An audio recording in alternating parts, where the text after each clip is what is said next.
La necesaria expiación. Este es el tema del devocional de esta mañana. ¿Alguna vez has cantado una alabanza, hecho una oración que tal vez has pensado que Dios no escucha o Dios no responde? Dice su palabra en Isaías 59: no se ha cortado el brazo de Jehová para ayudar, ni se ha agravado el oído del Señor para escuchar. Dice la palabra de Dios: no creas que el Señor no escucha. No creas que el Señor no puede responder. Isaías 59 continúa diciendo: sino que vuestras iniquidades han hecho división entre ustedes y yo, dice la palabra. Isaías 59 nos revela que el pecado crea una gran división entre Dios y los hombres. No es que Dios no esté presente, porque Él es omnipresente y Él está en todos los lados. Pero entre la relación de Dios y los hombres se da algo parecido a la relación matrimonial. Hay esposos que aunque estén juntos en una casa, no hay comunicación.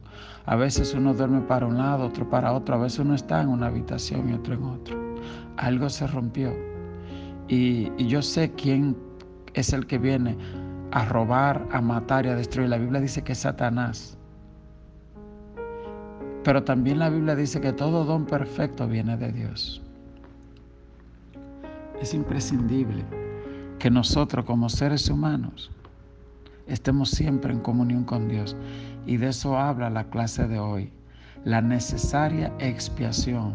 La palabra expiación quiere decir reconciliación, reunión entre Dios y los hombres.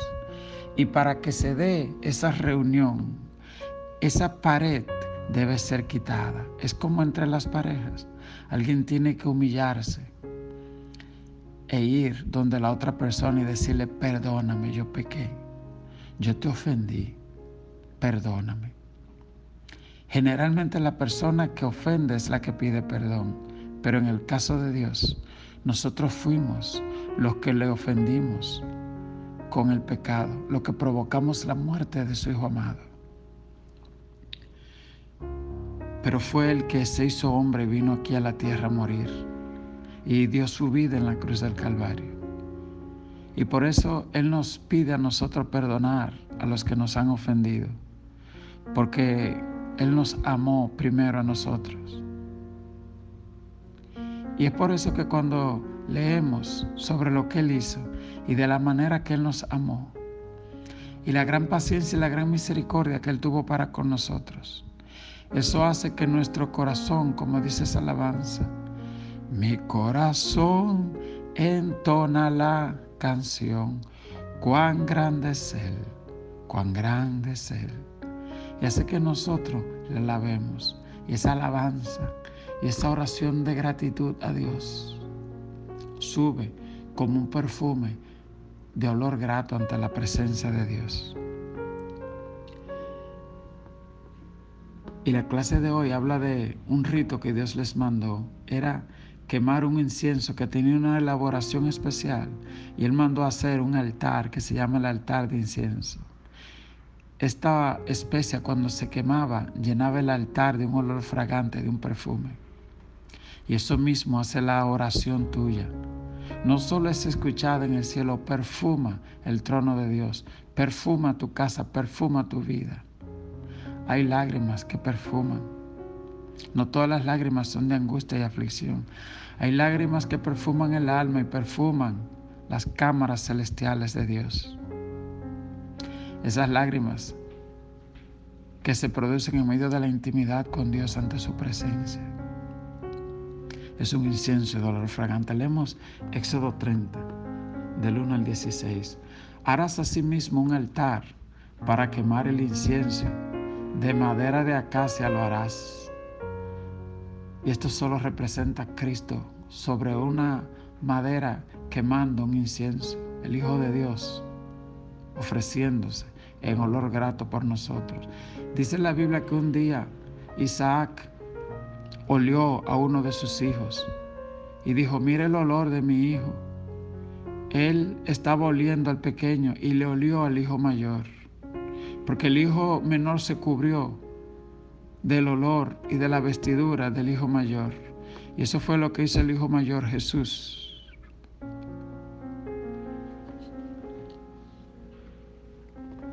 Nos dio su vestidura, como en el huerto del Edén. Dice la Biblia que Adán y Eva fueron cubiertos con la vestidura, con la piel de aquel corderito que se derramó. Y entonces cuando el Señor huele nuestra oración, nuestra alabanza, es como hechas en el nombre de Jesús. Él no huele tu perfume ni el mío, Él huele a su Hijo, amado Jesús. Y yo imagino el Padre diciendo en el cielo: mira el perfume de mi Hijo. Porque tú y yo hacemos eso por Él y para Él. Harás un altar para quemar incienso. Si tú no tienes ese altar, ese tiempo de intimidad entre tú y tu Dios en la mañana, en la tarde, el devocional de hoy te dice: harás un altar de incienso. Harás un altar donde se eleve tu alabanza y tu adoración a mí cada mañana, cada momento. Harás un tiempo especial. Y continúa diciendo el verso 2: su longitud será de un codo y su anchura de un codo. Será cuadrado y su altura de 2 codos.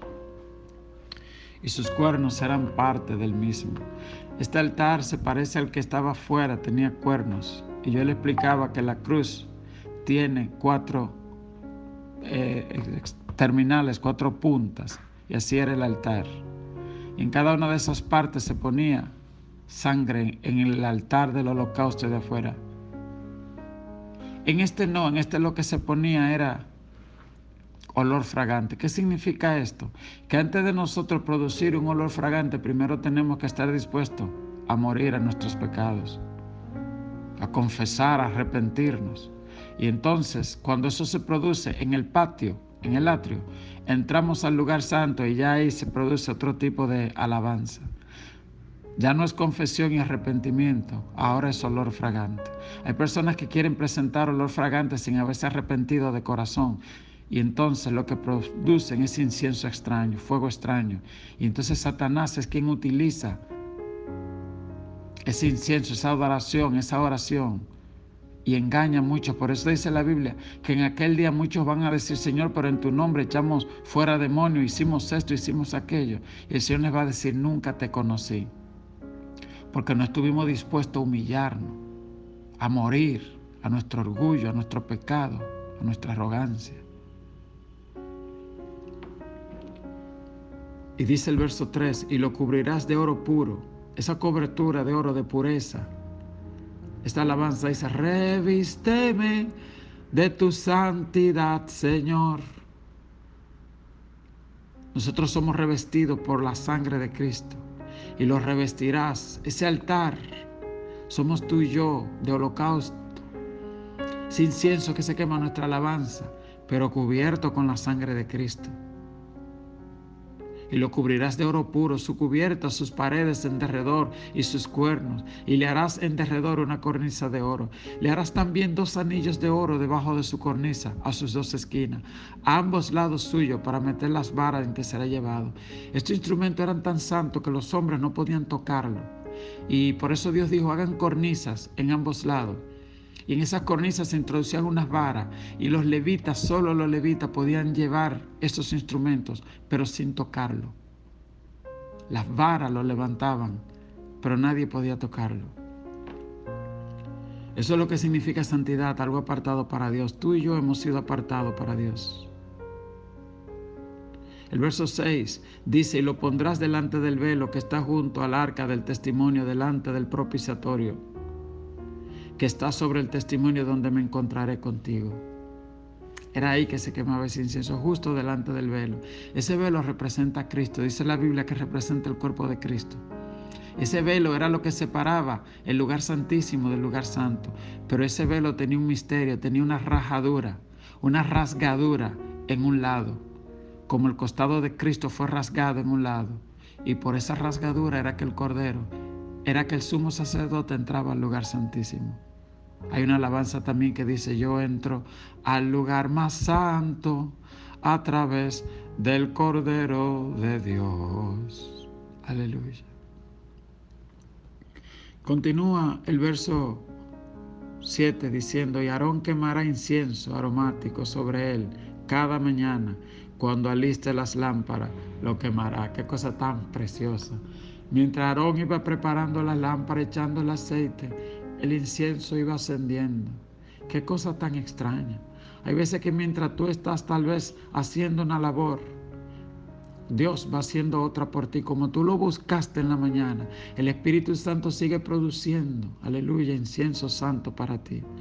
Mientras tú vas preparando tu lámpara, tal vez mientras tú vas orando, el Espíritu Santo va produciendo eso, traduciendo eso en un idioma celestial. Muchas veces se produce un nivel de intimidad tal que la palabra del adorador son cambiados y tú y yo empezamos a hablar en lenguas angelicales. Yo no sé si a ti te ha pasado esto, pero te invito a que busques la presencia de Dios, a que le diga: Espíritu Santo, yo te necesito, lléname. Yo quiero que mi alabanza no sea mi alabanza, sino que sea tu adoración, tu incienso. Busqué a Jehová y él me oyó. Y dice el verso 8: y cuando Aarón encienda las lámparas, al anochecer quemará el incienso, rito perpetuo delante de Jehová por vuestras generaciones. Así que en la mañana y en la tarde, ese olor fragante ascendía al cielo. Lo mismo, tú y yo. Que no se vaya un día sin que tu incienso suba delante de Dios. Por eso dice la Biblia: no se ponga el sol sobre vuestro enojo. Padre, gracias te doy por este día que concluye sin importar con lo que haya sucedido. Gracias, Señor. Daniel era tan celoso con eso que cuando el diablo se rebeló y quería impedir, Daniel estuvo dispuesto a que lo echen en el pozo de los leones para no interrumpir el incienso de cada mañana. Por eso dice: estatuto perpetuo. Dice el verso 9: no ofreceréis sobre él incienso extraño, ni holocausto, ni ofrenda, ni tampoco derramaréis sobre él libación. El incienso extraño es cuando queremos fingir, usurpar la verdadera alabanza, que tiene que estar precedida por un sincero arrepentimiento. Lo demás será incienso extraño. O cuando queremos hacer las cosas a nuestra manera y no como Dios la manda, es incienso extraño. El único que podía ofrecer ese incienso era Aarón, más nadie. Aarón era el sumo sacerdote. Hoy Aarón no está. Y la Biblia dice que tú y yo somos los sumos sacerdotes delante de Dios. Bueno, Jesús es el sumo sacerdote en el cielo. Pero dice la Biblia: y nos hizo real sacerdocio, nación santa, pueblo adquirido por Dios. Es decir, tú y yo tenemos un rol sacerdotal. Lo que hacía Aarón cada mañana y cada tarde, Jesús lo hace en el altar del cielo, pero tú y yo tenemos que hacerlo aquí en la tierra. Dice el verso 10: y sobre sus cuernos hará Aarón expiación una vez al año, con la sangre del sacrificio por el pecado, para expiación una vez al año. La expiación era además de la reconciliación, el pago que se tenía que hacer por el pecado. Un cordero una vez al año, se sacrificaba esa sangre y se llevaba al lugar santísimo. Y ese día que Aarón entraba al lugar santísimo con sangre, ese día el altar del incienso también se le ponía sangre en sus cuernos. Solamente ese día, el día de la expiación, recordando que Jesucristo una vez moriría por nuestros pecados, para hacer expiación, para hacer reconciliación. También nos dice el verso 11: y habló también Jehová a Moisés diciendo: cuando cuentes el número de los hijos de Israel conforme a la cuenta de ellos, cada uno dará a Jehová el rescate de su persona cuando lo cuentes, para que no haya en ellos mortandad cuando los hayas contado. Esto dará todo el que sea contado, medio ciclo, conforme al ciclo del santuario. El ciclo es de 20 jeras, la mitad de un ciclo será la ofrenda a Jehová. Todo el que sea contado de 20 años arriba dará la ofrenda a Jehová. Ni el rico aumentará, ni el pobre disminuirá del medio ciclo, cuando dieren la ofrenda a Jehová para hacer expiación por vuestras personas. Y tomarán de los hijos de Israel el dinero de las expiaciones, y lo darás para el servicio del tabernáculo de reunión, y será por memorial a los hijos de Israel delante de Jehová, para hacer expiación por vuestras personas. Esta parte es extraña. Dice que además del holocausto que se hacía con sangre de la expiación, dice cuando cuentes a los hijos de Israel, y se contaba de 20 años, cuando la persona llegaba a los 20 años, ya estaba apto para el servicio militar, y entraba al servicio militar a partir de los 20 años. Pero dice la palabra, cuando lo cuentes, esa persona tiene que llevar una ofrenda de medio ciclo al altar. El pobre tiene que llevar medio ciclo. El rico tiene que llevar medio ciclo. Habían unas ofrendas que eran diferentes. Por ejemplo, cuando nacía un niño, los padres tenían que ir a presentar, si tenían la posibilidad de un cordero, pero si eran pobrecitos, se llevaban una tortolita. Y dice la Biblia que José y María, lo que llevaron fue una tortolita cuando llevaron a Cristo. Qué cuadro tan lindo. Ellos no tenían para un cordero y llevaron una tortolita. Y de la manera que se sacrificaba esa tortolita era que se le hendía el costado, se le hacía una hendidura en el costado, lo mismo que se hizo con Jesús. Y yo leí algo muy interesante de las tórtolas, que ellas son fieles hasta la muerte. Ellas solo tienen una parejita, y cuando se muere la pareja, ellos se quedan así hasta que se mueren. Habla de la fidelidad de Dios. Y usted se preguntará, ¿por qué tanto el rico como el pobre tienen que pagar lo mismo? Porque ante Dios todos valemos lo mismo. Porque todos tenemos un alma que salvar y todos tenemos un precio. No el medio ciclo que dice ahí, no, sino la sangre del Hijo amado de Dios. Ese es tu valor. Cuando el diablo te diga que tú no vales nada, que tú no sirves para nada, que nadie te quiere, recuérdale que ya el valor tuyo lo definió lo que Cristo hizo por ti en la cruz. Él cambió su vida por la tuya. Te invito a que digas conmigo esta oración. Dios mío, cuán grande es tu amor. Habilitaste un camino para que tu pueblo escogido pudiera recibir el perdón de sus pecados. Deseo levantar un altar de incienso en mi vida, y por la mañana y por la noche quemar el incienso de la oración y la alabanza. Gracias, Señor Jesús, por pagar el precio de mi rescate. Me comprometo a ser generoso con tu servicio, con tu obra, en el nombre de Cristo Jesús. Amén y amén. Dios te bendiga, Dios te guarde.